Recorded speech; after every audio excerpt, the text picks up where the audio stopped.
Chers amis, je suis venu ici pour vous féliciter. Peuple d'Agboville, peuple d'Agnebi, je suis ici pour vous féliciter.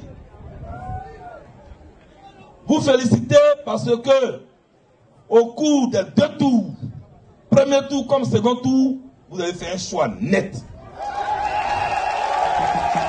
Vous avez fait un choix net. Vous n'avez pas chancelé. Parce que vous savez ce que vous voulez. Vous savez qui est pour la Côte d'Ivoire et qui ne l'est pas. Et vous avez fait le choix de votre patrie et vous avez voté massivement Laurent Gbagbo. Mais je suis venu ici pour vous féliciter, pour vous dire que celui que vous avez élu et celui que vous reconnaissez comme président, la communauté internationale ne le reconnaît pas. Est-ce que vous êtes d'accord avec ça? Est-ce que vous êtes d'accord avec ça? Celui que vous avez élu dans les urnes, celui pour qui vous avez battu pavé, celui pour qui vous avez fait le tour d'Agboville, celui pour qui vous avez parcouru les campements, les villages, il se trouve des gens qui disent non, Gbagbo Laurent n'est pas président, il n'est pas reconnu par l'ONU, il n'est pas reconnu par Sarkozy, il n'est pas reconnu par l'Union européenne, il n'est pas reconnu par l'Union africaine. Est-ce que vous avez voté Gbagbo pour l'ONU? Vous avez voté Gbagbo pour l'Union européenne? Vous avez voté Gbagbo pour Sarkozy? C'est à cause de quoi vous avez voté Gbagbo? Applaudissez le président de la République de Côte d'Ivoire. Mais Gbagbo Laurent ne croyait pas si bien dire au cours de la campagne. Ici à Agboville même.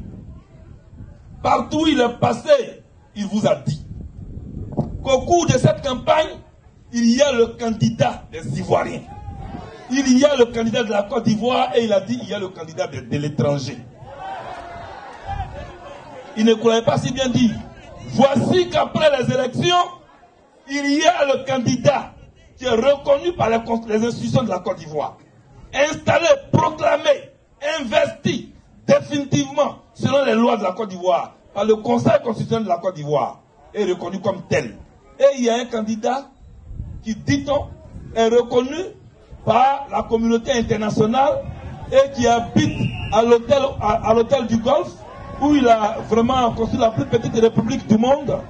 Et il est assis là-bas, gardé par les soldats français, gardé par les soldats de l'ONU. Chambre 1 de l'hôtel du Golfe, la présidence de la République. Chambre 2, primature. Chambre 3, ministère de la Défense. Chambre 4, ministère de l'Intérieur. Chambre 5, ministère... Mais tu vas diriger notre pays dans un hôtel? Ah, quand même. Il faut nous respecter. Chers amis, voici ce à quoi nous avons affaire. Regardez, il y a des gens qui sont venus me voir au début de la crise. Oui, général, Sarkozy dit qu'il ne reconnaît pas le président. Mais vraiment, ça là, c'est pas bon. J'ai dit, c'est pas bon comment? Toi, tu as élu Gbagbo à cause de Sarkozy. Et c'est quand Sarkozy a été élu, on a demandé aux autres présidents du monde s'ils reconnaissent Sarkozy. Mais les gens là, ils ont les foutaises. Hein. C'est-à-dire, écoutez bien, c'est eux qui doivent nous dire ce qui est la bonne vie. C'est eux qui distribuent les cartes. C'est eux qui savent qui est fréquentable. C'est eux qui savent qui n'est pas fréquentable. C'est eux qui savent qui est bon président, qui n'est pas bon président. Et ils s'autorisent à donner un ultimatum aux autres présidents. Et puis, il se trouve des gens qui paniquent. Mais vous paniquez pourquoi? C'est vous qui avez élu votre président. J'ai dit à un journaliste européen, mon grand-père a été colonisé. Mon père a été colonisé. Moi, Blé Goudé et ma génération, on n'est pas décolonisés. Il faut que ce soit très clair. Et on n'a aucun complexe. On n'a aucun complexe. Vous qui êtes là, un Français vous a une fois enseigné? Vous avez un complexe devant un Français? Nous, on a étudié sous les lampes tempêtes pour avoir nos examens. Eux, ils avaient tout. Ils montent la voiture pour aller à l'école. À midi, ils mangent. À 16h, il y a goûter. Le soir, il y a dîner. Ils avaient tout. Nous, si on a la chance, on mange au moins une fois par jour. Mais dans ça, là, on réussit à avoir nos examens pour avancer. C'est ça. Donc, entre nous, là, Mais nous, on ne doit pas être complexés.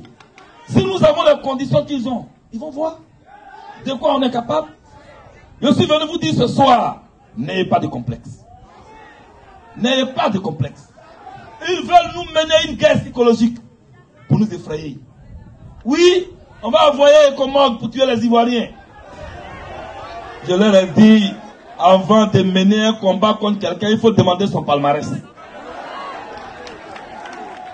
Avant de mener un combat contre quelqu'un, il faut demander son palmarès. Est-ce qu'ils ont demandé le palmarès de la jeunesse ivoirienne? Nous avons mené 2 combats. Un combat national en 2000 et un combat international en 2004. Et les 2 combats ont été gagnés par KO. En 2000, quand Gbagbo Laurent a été élu, il s'est trouvé, paix à son âme, un général, qui vient à la télé qui dit non. Je vous remercie, vous m'avez gagné, vous m'avez élu, on dit non. Qui t'a élu? Il a fait sortir tous les chars. Vous êtes sortis, vous avez affronté les chars. Bokaï a pillé son armée, on tirait. Nos amis tombaient et on les enjambait et on continuait le combat. Et Gbagbo Laurent lui a remis sa victoire. Et ce combat a été national. En 2004, l'armée française vient, occupe le ciel ivoirien avec des hélicoptères, tire sur nous. L'armée française occupe les 2 ponts d'Abidjan, tire sur les gens, les jette dans les lagunes. Et les chars français vont devant l'hôtel Ivoire. Nous avons affronté ces chars français. Et au bout d'une semaine, aux mains nues, soulevez les mains nues. Les mains nues toujours. Les mains nues, balancez les mains. Balancez les mains nues. Balancez les mains nues. Voilà, et applaudissez-vous vous-même maintenant. Les mains nues. Nous avons fait reculer les chars français. Les mains nues. Nous avons fait reculer les chars français. Alors, quelqu'un qui a fait un combat, les mains nues, avec des chars français, avec des hélicoptères français, avec des avions français, tu veux l'effrayer avec des chars du Nigeria, avec des chars du Sénégal, avec des chars burkinabés. Tu peux effrayer quelqu'un qui a fait des combats comme ça? C'est pourquoi je dis, avant de combattre quelqu'un, il faut demander son palmarès. Mais ils ont bavardé. Et moi, je leur ai dit, envoyez Nikomok. Envoyez Nikomok. Mais quand on va s'essayer, ici là, c'est chez nous. Hein. Avant tout, ici là, c'est chez nous. Et comme les gens refusent de lire l'histoire, ils n'ont qu'à interroger l'histoire de Hitler. Les Ivoiriens disent, nous avons perdu Patrice Lumumba. L'Afrique a perdu Patrice Lumumba. L'Afrique a perdu Thomas Sankara. S'il vous plaît. L'Afrique a perdu Mnyombe au Cameroun. L'Afrique n'est pas prête à perdre Gbagbo Laurent. C'est pourquoi vous vous réunissez à Bamako, vous vous réunissez à Dakar, vous tournez partout, vous faites vos réunions. Nous sommes là, on vous regarde. Mais comme il se trouve encore des pays africains qui n'ont encore rien compris, il y a toujours des traites. Vous comprenez? Mais si Ouattara dit qu'il a gagné, on dit on va compter les voix. Il dit non, on ne peut pas compter les voix. Et M. Choi se lève avec Ban Ki-moon. Recompter les voix serait une injustice. Mais il y a eu des élections en Afghanistan sous l'égide de l'ONU. Et il y a eu le recomptage. Celui qui était crédité pour 54%, il ne dépasse jamais ça. Hein. Quand ils ont recompté, il a eu 49%. Le président afghan. En Haïti, après les élections de 2010, ils viennent de compter. Quand j'ai fait le meeting la dernière fois, ils étaient encore en train de compter. Ils étaient en train de recompter. Vous comprenez? Et là, ils viennent de reconnaître qu'ils se sont trompés dans les comptes, dans les décomptes. Et donc, ils vont revoir les choses. En Côte d'Ivoire, On dit on va recompter, il dit non, c'est une injustice de compter. Mais en quoi c'est une injustice de compter? D'abord, même en fait de recompter la main d'abord même là. C'est pas nous, on veut parler avec vous quand on n'a qu'à recompter. Sinon, on peut dire on ne compte rien ici. Et puis il n'y a rien. Il y a rien. On peut dire que bon, le Conseil constitutionnel a fini de investir d'abord, il n'y a rien. Et puis il n'y a rien. Vous allez faire quoi?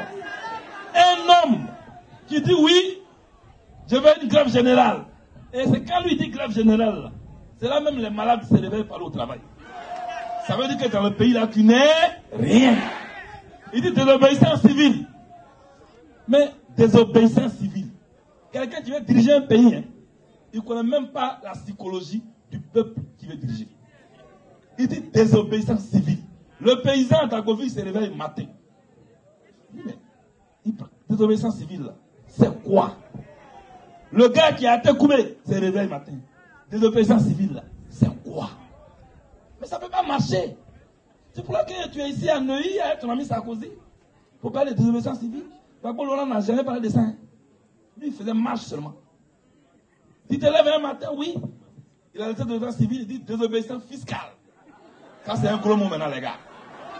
Ça, c'est un gros mot. Là, maintenant, il est menacé à la doctorat maintenant. On dit, mais c'est quoi désobéissance fiscale?